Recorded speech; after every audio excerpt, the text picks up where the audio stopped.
एक बार की बात है, गौतम बुद्ध अपने कुछ शिष्यों के साथ एक गांव में उपदेश देने गए। गांव के लोग बुद्ध की शिक्षाओं के बारे में जानते थे और उनके ज्ञान से प्रभावित थे। उनके उपदेशों को सुनने के लिए आसपास के सभी गांव के लोग आए। किसी गांव से एक दिन एक बूढ़ी महिला बुद्ध के पास आई और उन्हें देखते ही उसकी आंखों में आंसू आ गए। रोते रोते बूढ़ी महिला बुद्ध से बोली, भगवान, मेरा इकलौता बेटा मर गया है। उसके बिना मेरे जीवन में सिर्फ अंधकार है। इस दुख की घड़ी से मैं खुद को बाहर नहीं निकाल पा रही हूँ।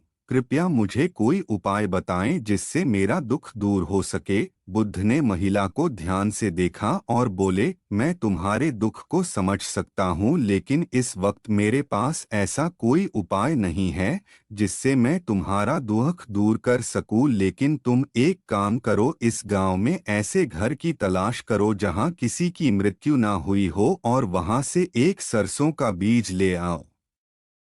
तुम्हारे वापस आने तक मैं तुम्हारे दुख को दूर करने का उपाय ढूंढ लूंगा।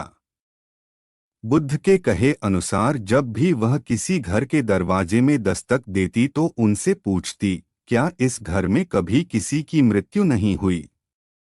लेकिन हर घर से उसे सिर्फ एक ही जवाब मिलता, हमने भी कभी ना कभी अपने किसी प्रियजन को खोया है। वह महिला पूरे गांव में घूमी, लेकिन उसे ऐसा कोई भी घर नहीं मिला जहां किसी की मृत्यु ना हुई। अंत में निराश होकर वह गौतम बुद्ध के पास वापस आ गई। रोते हुए उस महिला ने गौतम बुद्ध से कहा, भगवान, इस गांव में मैं ऐसा कोई भी घर ढूंढ नहीं पाई जहां किसी की मृत्यु न हुई हो।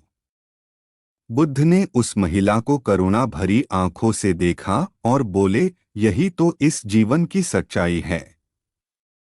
इस संसार में जन्म लेने वाले हर व्यक्ति को मृत्यु का सामना करना पड़ता है। कोई इससे बच नहीं सकता। जो आया है उसे एक दिन जाना ही होगा। किसी को पहले जाना है तो किसी को बाद में।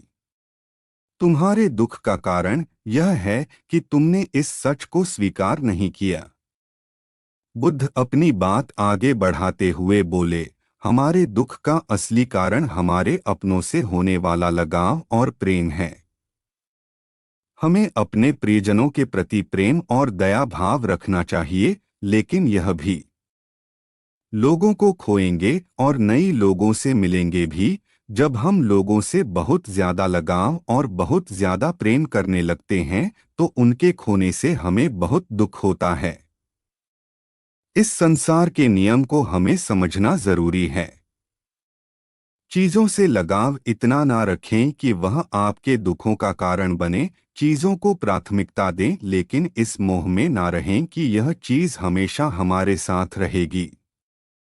आज हम भी किसी के साथ हैं तो हो सकता है कल ना हो, लेकिन जो मोह, लगाव और प्रेम हम दूसरों से करते हैं वह इतना ना हो कि उनके जाने से हमारा जीवन भी दुखों से भर जाए। आशा करता हूं कि इस बुद्धा स्टोरी 563 के जरिए आपने कुछ अच्छी बातें सीखी हों और जीवन की सच्चाई से खुद को रूबरू कराया हो। लाइक करें और सब्सक्राइब करें। धन्यवाद।